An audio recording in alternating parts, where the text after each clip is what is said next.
네, 3월 13일 수업 2일차고요. 자바 두 번째 파트 시작할게요.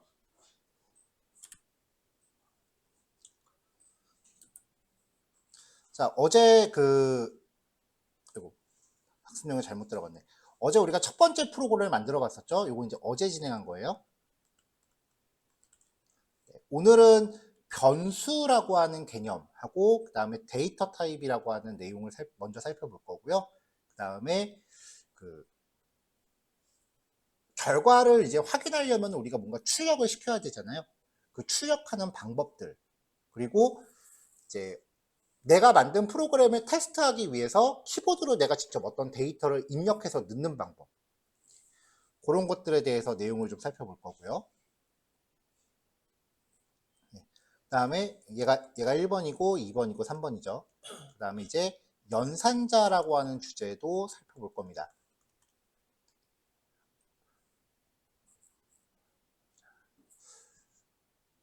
PPT를 이제 만들고 나서 아침에 이제 강의실 와서 이제 파일 열면서 깜짝 놀란 게 페이지 수가 72페이지인가 그 정도 되더라고요. 지금 이 파일이요. 저도 그렇게 많을 줄은 몰랐는데 뭐 천천히 한번 진행해 봅시다.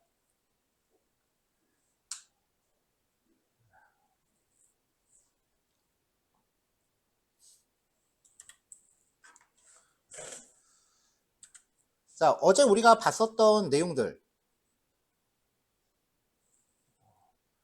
먼저 이제 우리가 프로그래밍을 하기 위해서 프로그램 개발을 하기 위해서 우리는 코딩이라고 하는 활동을 해야 돼요. 이 활동 과정에서 만들어지는 게 이제 소스 코드라고 하는 파일인데, 이 파일은 단순 텍스트 파일에 확장자를 변경을 한 거고요. 그 다음에 사용하는 프로그래밍 언어의 규칙을 이제 지켜가면서 작성을 하는 거죠. 이 확장자라고 하는 것도 프로그래밍 언어 종류마다 다르죠.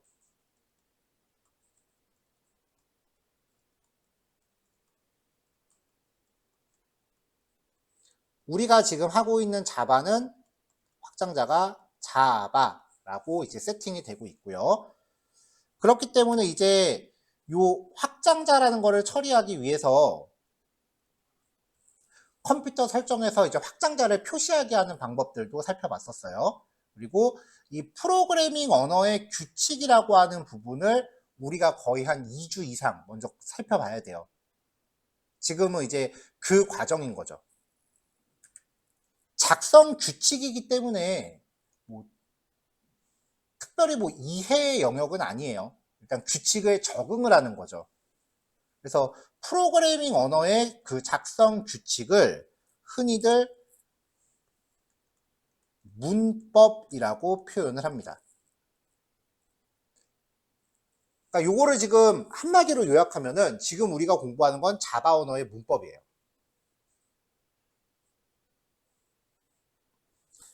자, 이 소스 코드라고 하는 형태는 실행을 하기 위해서 자바 바이트 코드라는 형태로 변환이 돼야 되는데,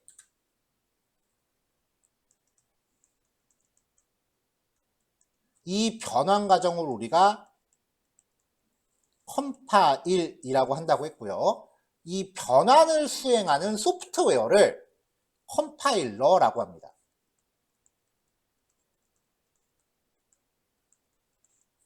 자, 그럼 이 자바 바이트 코드 같은 경우는 이제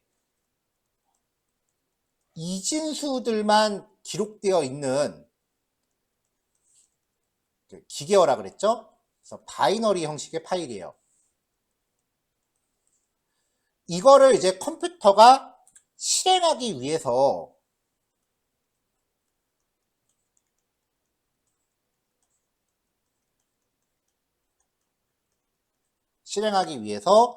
중간에 이제 해석하는 과정이 필요한데, 이 해석하는 소프트웨어를 자바 버추얼 머신이라고 한다는 거죠.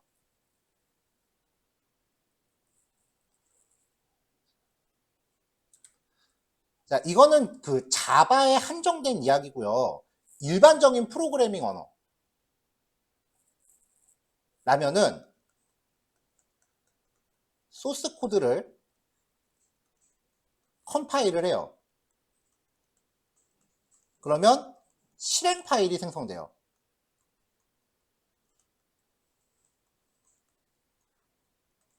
이걸 컴퓨터가 실행한단 말이죠.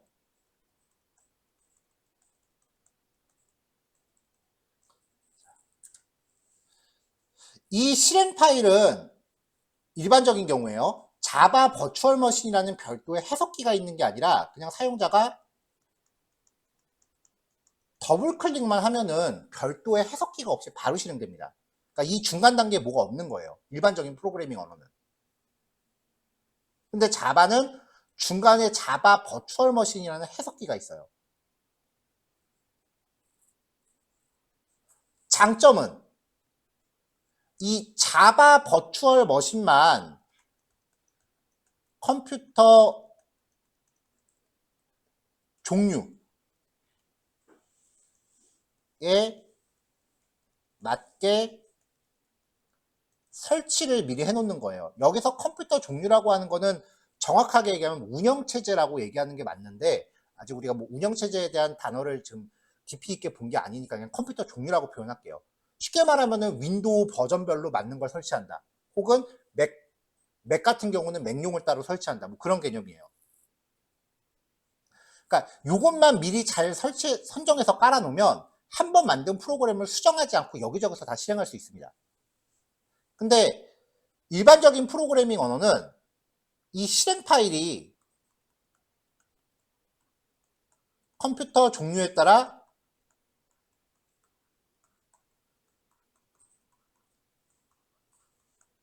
달라요. 그래서 이 컴파일이라고 하는 과정을 좀 심하게 하면 윈도우 버전별로 다 해요. 그리고 맥 같은 경우는 맥용으로 또 따로 하고요. 그 과정에서 한 번 만들어 놓은 프로그램을 막 뜯어 고치는 경우가 되게 빈번하다는 거죠. 그러니까 이런 일반적인 케이스 같은 경우는 개발자 입장에선 되게 작업이 많은 거예요. 번거로운 거죠.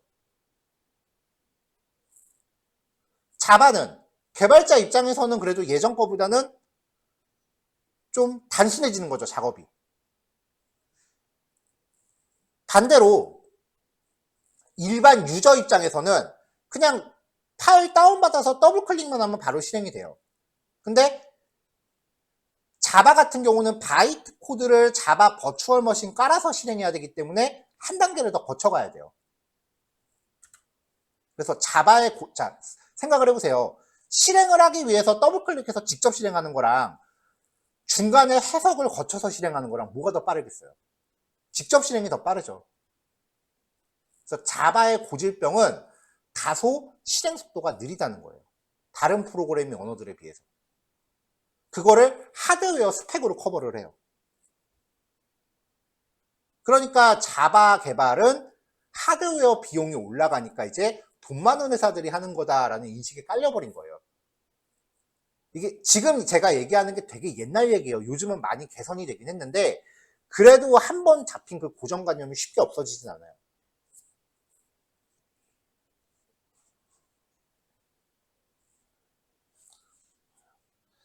자, 그래서 이게 일반 컴파일 방식.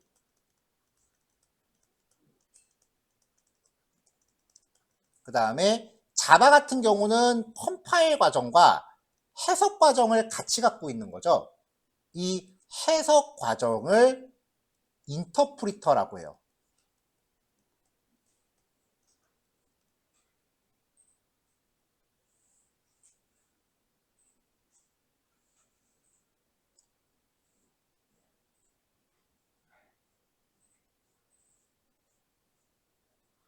자, 그리고 나서 이제 어제 우리가 프로젝트 생성하고 그 다음에 자바의 기본 소스 코드 구조를 살펴봤고요. 프로젝트 생성, 그 다음에 소스 코드 구조. 여기서 이제 메인 클래스라고 하는 개념을 살펴봤죠. 마지막으로 이제 실행 방법. 단축키 F5 누르면 됩니다.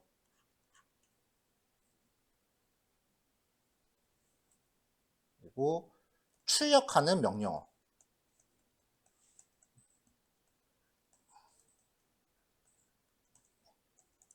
이런 것들을 살펴봤었습니다.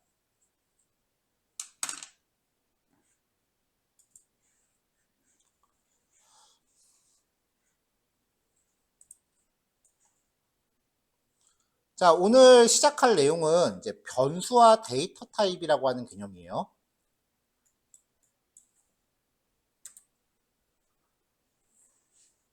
어저께도 이야기했었지만 컴퓨터는 0하고 1로 구성된 이진수만 이해할 수 있다라고 했었죠. 요 이야기를 제가 어저께 그냥 웬만하면 그냥 외우세요라고 얘기를 했는데 이제 수업하면서는 그래도 이게 왜 그런 겁니다는 얘기를 할 거예요. 그러면 이제 그걸 듣고서 여러분들이 판단을 하세요. 이거를 내가 이해하고 넘어갈 내용인지 아니면 그냥 외우고 퉁칠 건지. 컴퓨터가 왜 이진수만 이해할 수 있느냐? 우리가 이제 반도체가 이제 컴퓨터에서 매우 중요한 부품이죠. 이 컴퓨터는, 이 반도체는요, 여기 이렇게 생긴 원판으로 만들어요. 뉴스 같은 데서 가끔 보죠. 이걸 웨이퍼라고 합니다. 원료는 실리콘이에요.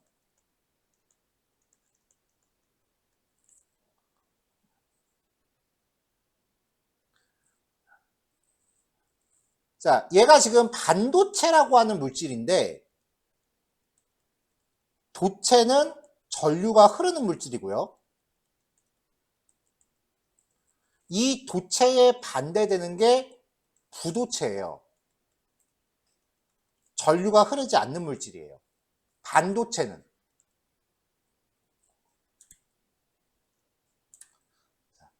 전기나 열을 가해서 전기가 통하거나 통하지 않는 상태에 변환이 가능해요. 이게 무슨 말이냐면은 전기가 흐르거나 흐르지 않는 상태를 온오프 시킬 수 있다는 뜻이에요. 이 현상을 가지고 컴퓨터 과학자들이 전기가 흐르는 상태를 우리 숫자 1로 놓고 전기가 흐르지 않는 상태를 숫자 0으로 해석해보자. 그러면 이진수의 처리가 가능하지 않겠느냐? 라고 이제 발명을 해낸 거예요.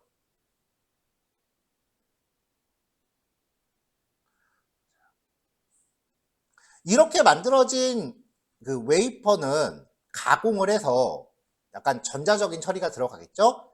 이런 식의 이제 메모리라고 하는 걸 만듭니다. 흔히 이제 램이라고 하는 컴퓨터 부품이에요. 그러면 우리가 컴퓨터를 쓰면서 동영상을 튼다거나 음악을 재생한다거나 이력서를 연다거나 하면은 우리가 열람하는 모든 파일들이 이 램 안에서 기록되고 지워지고를 반복을 해요.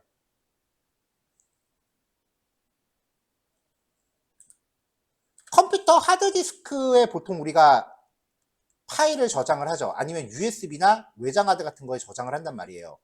이 파일들을 더블 클릭하면은 일단 여기로 복사를 해요. 컴퓨터 내부적으로. 그래서 이 안에서 파일을 열람을 하는 거예요.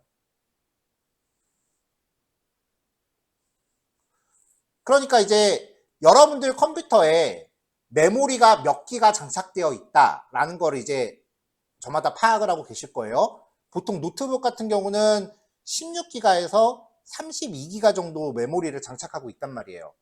그러면 윈도우가 부팅하면서 가만히 놔둬도 윈도우가 지 혼자 한 4기가 정도 사용을 해요. 그러면 미니멈 12에서 28기가 정도죠. 그럼 여러분들이 프로그램을 더블 클릭하면 실행되잖아요. 그럼 그 프로그램의 용량이 요 안에서 소비가 되는 거고요. MS 워드를 실행시켰어요. 그럼 MS 워드의 용량이 이 안에서 소비가 되는 거고, 그걸로 내가 또 이력서를 열었어. 그러면 이력서 파일의 용량이 이 안에서 소비가 되는 거예요. 결국은 이 용량을 내가 다 쓰면은 컴퓨터는 더 이상 파일을 열지를 못해요. 좀 더 정확하게 얘기하면은 이제 이 메모리에 할당된 용량을 다 소비를 하게 되면은 그 다음부터는 컴퓨터가 이런 상황을 대비해서 하드디스크의 일부를 여유 공간으로 남겨놔요. 그래서 램 카드에 있는 용량을 다 소비를 하면은 그때부터 이 하드디스크에 있는 예비 용량을 쓰기 시작을 하는데, 하드디스크하고 램은 속도가 천지 차이예요. 하드디스크는 솔직히 명암도 못 내밀어요. 메모리 속도가 어마무시하게 빠르거든요. 그러니까 내가 이 메모리 용량을 다 소비하면은 그때부터 하드디스크 용량을 쓰기 시작하면서 컴퓨터가 버벅버벅 되기 시작을 합니다. 용량 큰 파일을 열거나 아니면은 내가 컴퓨터에 띄워놓은 프로그램이 많을 때 컴퓨터가 느려지는 이유는 그래서 그래요. 그럼 컴퓨터 속도를 빠르게 하려면 어떻게 하겠어요? 일단 이 용량이 어떻게든 빨리 소진되지 않아야 되겠죠. 그러니까 첫 번째가 메모리 업그레이드 하라는 얘기. 메모리 업그레이드 하라는 얘기가 괜한 얘기가 아닌 거죠. 얘가 빨리 소진될수록 하드디스크를 더 자주 쓸 테니까 이 메모리가 소진되지 않게 하기 위해서는 용량을 늘려줘야죠. 두 번째 방법은 하드디스크를 업그레이드 하면 돼요. 우리가 일반적으로 컴퓨터에 장착하는 하드디스크랑 요즘은 SSD라고 하는 형태가 나오는데 얘가 속도가 거의 메모리랑 비슷해요. 그래서 이 SSD라는 하드디스크를 쓰면은 컴퓨터 속도가 진짜 어마무시하게 빨라져요. 뭐 CPU 얼마다 그런 거 1도 소용없어. 컴퓨터 속도를 늘리고 싶으면 하드디스크부터 바꾸면 돼요. 근데 이제 요즘 나오는 노트북 같은 경우에는 이 하드디스크가 가격이 깡패거든요. 진짜 비싸거든요. 얘. 그래서 윈도우를 가동시키는 데 필요한 최소한의 SSD, 한 16기가 정도만 SSD를 장착하고 일반 하드를 256기가 정도 장착을 하고, 보통 이런 식으로 나오는 게 요즘 노트북의 일반적인 형태예요. 그래서 윈도우 자체는 빠른데 프로그램 가동시키려고 그러면은 일반 하드 영역에서 작동하니까 느려져요. 근데 좀 고가형 노트북들, 대표적인 게 이제 맥북이 있겠고요. 아니면은 윈도우 노트북도 고가형은 500만원 넘어가요. 그런 애들은 하드디스크 전체를 SSD로 다 깔아버립니다. SSD 하드가 256기가에서 512기가로 업그레이드 할 때 가격 차이가 100만원 이상 나거든요. 컴퓨터 성능은 거의 요즘은 얘가 잡고 있어요. 자, 어쨌건 이 메모리를 실리콘으로 만들고 얘가 반도체다. 반도체의 특성을 사용해서 이진수의 표현이 가능하다. 이걸 사용해서 우리가 메모리라는 거를 컴퓨터에 장착을 한다. 이게 기억 장치다. 여기에서 이제 잠깐 얘기가 옆으로 빠졌던 거고요.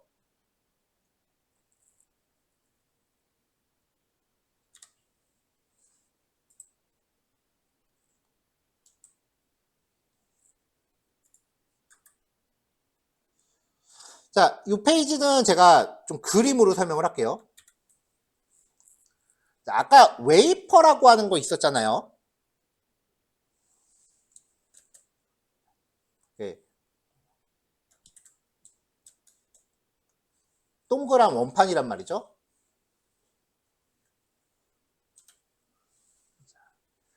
자, 얘가 그냥 이대로 있으면 요 한 판 전체에 전류가 흐를 거 아니에요. 요 한 판 전체에 전류가 흐르면 표현 가능한 경우의 수는 0하고 1, 두 개밖에 없어요. 근데 이걸 반으로 쪼개면 전기가 흐르는 데는 면적이 중요하지 않아요. 반으로 쪼개면은 요쪽으로 전류 흐르고 요쪽으로 전류 흐를 거 아니에요. 그럼 이진수가 4개가 되는 거죠. 아, 2개가 되는 거죠. 자, 이진수 두 개로 표현할 수 있는 경우의 수는 00, 01, 10, 11. 총 4가지로 늘죠. 이진수 한 개일 때는 0하고 1 두 개밖에 없으니까 2가지였는데 이진수가 하나 늘어남으로 해서 표현할 수 있는 경우의 수가 2배가 됐단 말이에요.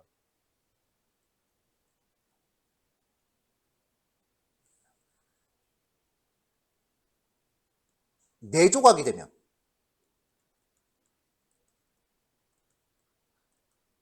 이진수 4개예요. 그러면 0000, 0001, 0010, 0100, 1000. 그 다음에 0011, 0111, 뭐 1111, 뭐 이런 식으로 쭉 들어가겠죠? 이 경우에는 총 16가지의 가지수가 나와요. 이진수가 3개면 000, 001, 010, 011, 100, 101, 111, 둘, 셋, 넷, 다섯, 여섯, 일곱, 하나 더 있는데? 011이, 아이고, 여기 있네. 110이요? 오케이. 자, 이렇게 해서 총 8가지가 나와요. 그러니까 이진수가 하나 늘어날 때마다 2배씩 뻥튀기가 되는 거예요, 표현수가. 그래서 얘를 잘게 쪼갤 때마다 표현할 수 있는 정보의 수는 2의 n제곱개만큼 늘어납니다. 그래서 컴퓨터에서 수치를 계산할 때 24, 86, 32, 64, 128, 256, 512, 1024, 2048 그렇게 2배씩 뻥튀기 되는 거예요. 전류가 흐르는 건 면적하고는 상관이 없어요. 진짜 티끌만한 면적이라도 전기는 흐를 수 있거든요. 자, 그러니까 같은 크기에서 옛날에는 기술이 얼마 없으니까 4조각밖에 못 내밀어요. 4조각. 근데 나중에는 이거를 세밀하게 쪼개는 기술이 더 많아서 16조각으로 쪼갤 수 있게 된 거예요. 그러면 같은 원료를 가지고 표현할 수 있는 정보의 수가 늘어나죠. 그게 우리가 쓰는 그 디바이스들이 기술이 발전할수록 용량이 커지는 이유예요.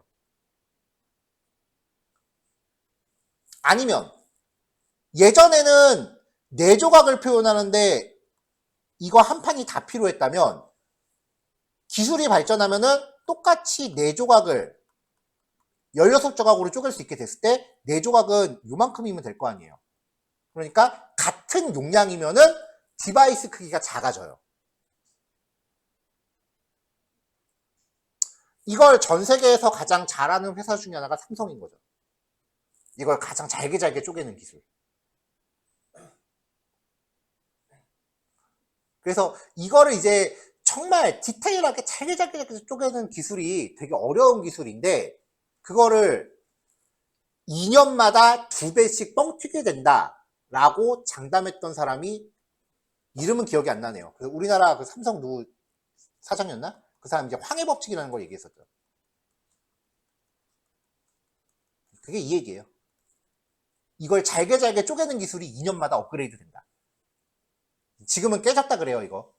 왜냐면 2년도 안 걸린대, 이제.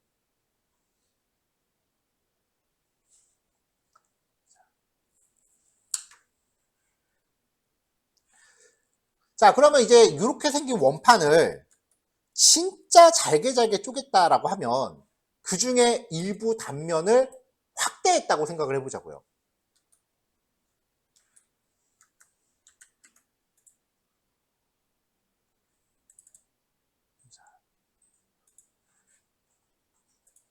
자, 요 단면을 진짜 어마무시하게 확대를 한 거예요. 그러면 이렇게 여러 개의 칸으로 쪼개져 있다는 걸 생각할 수 있겠죠. 이 각각의 칸 하나하나가 전기가 흐르고 흐르지 않을 수 있는 공간인 거예요. 자, 다시. 이렇게 생긴 반도체 원료, 웨이퍼를 가공을 해서 이렇게 생긴 메모리라는 부품을 만드는데 여기에 일부를 엄청나게 확대해 보면 이게 굉장히 잘게 쪼개져 있을 거란 말이에요. 그러면 이 안에 있는 부품을 엄청나게 확대해 보면은 이런 게 만들어져 있을 거다, 이렇게 생겨 있을 거다라는 겁니다. 여기까지 상상해 보세요.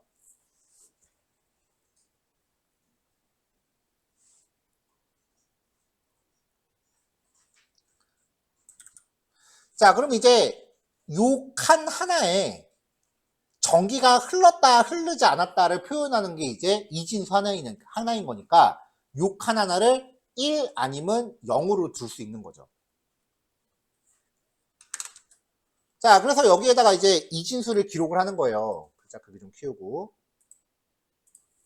1000, 11, 01, 00, 10. 뭐 이런 식으로 이진수들을 기록해 나가는 거죠. 근데 이게 무슨 의미야? 이진수 갖다가 뭐 어쩌라고.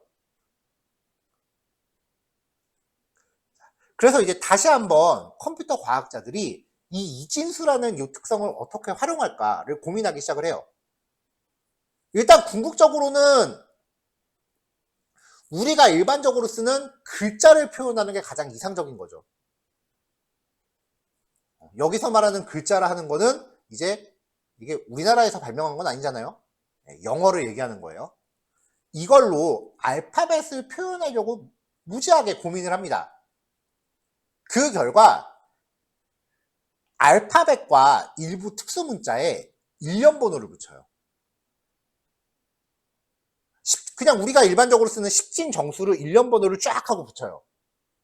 그럼 십진수는 진법 변환에 의해서 이진수로 변환이 가능해요. 여러분들이 진법 변환을 할 필요는 없어요. 이게 저는 진법 변환이라는 걸 되게 당연하게 생각을 하고 있었는데 언제부턴가 그게 들으시는 분들이 되게 생소해 하시길래 한번 찾아봤더니 저 때는 중학교 때 배웠거든요. 중학교 교육과정에서 진법 변환이 없어졌더라고요.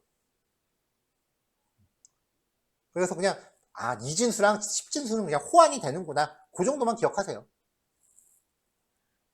자, 어쨌건 모든 알파벳에 일련번호를 붙이는데 그거를 아스키 코드라고 합니다. 이 아스키 코드 일일이 외울 필요 없어요. 그냥 궁금하면 인터넷 찾아보세요. 이거 뭐 대학 시험이 아닌 이상 이거 안 물어보니까.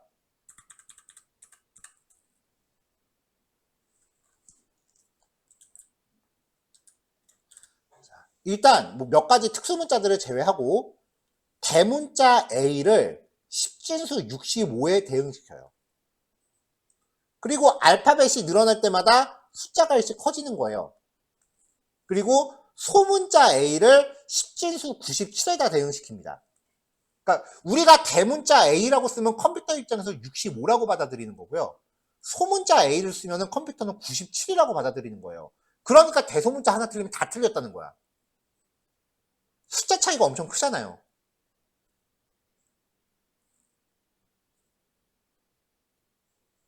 대소문자 틀리는 거 쉽게 생각하지 마세요. 진짜 어마어마한 실수예요, 그거는. 왜냐면은 나중에 이제 지금은 여러분들이 코딩하다 뭐가 실수가 나오면 이제 배포해드린 교환이랑 이제 하나하나씩 대조해보기 시작을 할 거예요. 어디가 틀렸지 하면서. 거의 틀린 그림 찾기 수준이 될 거예요. 그럼 제일 일반적인 실수 중에 하나가 대소문자 틀리는 거예요.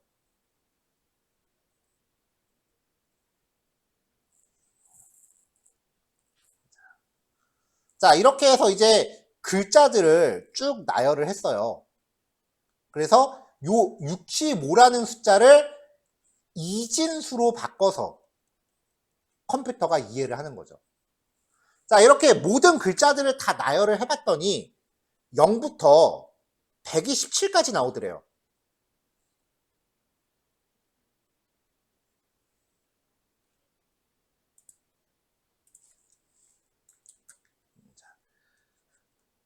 (0부터) 0을 이진수로 바꾸면 그냥 0입니다.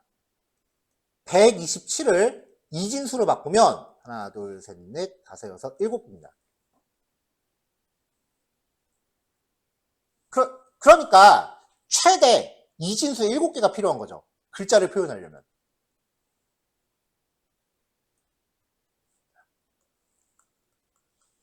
이진수 한 개를요. 이진수를 비트라 그래요. 1비트라고 표현하고요. 그래서 7비트가 한 글자가 돼요. 물론 영어만요. 이 방식을 안시라고 합니다. 컴퓨터에서 안시라는 단어가 나오면 표준이라는 뜻이에요. 근데 이거 우리는 쓸 수 있어요, 없어요? 우리는 못 쓰잖아. 우리 이웃 나라들도 이거 못 쓰잖아요. 영어권이 아니니까. 그래서 컴퓨터 과학자들이 그럼 앞에다가 이진수 하나 더 붙이자. 그래서 얘가 0이면은 요 글자들을 영어 모드로 해석하고, 얘가 앞에 있는 게 1이면은 뒤에 있는 7개를 그 밖의 1개 국어로 해석을 하자 라고 결정을 합니다. 그러면 8비트가 한 글자가 되죠. 이거는 영어 플러스 1개 국어입니다. 이 방식을 확장 안시라고 합니다. 그때부터 8비트가 컴퓨터에서 한 글자를 표현하는 최소 단위다라고 해서 1바이트로 명명됩니다. 이게 컴퓨터에서 우리가 용량을 얘기하는 가장 최소 단위예요.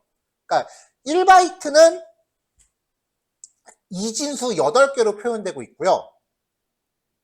기본적으로 127의 2배잖아요. 0부터 255까지의 정보를 표현하거나 아니면 마이너스 128부터 127까지의 정보를 표현할 수 있는 크기입니다.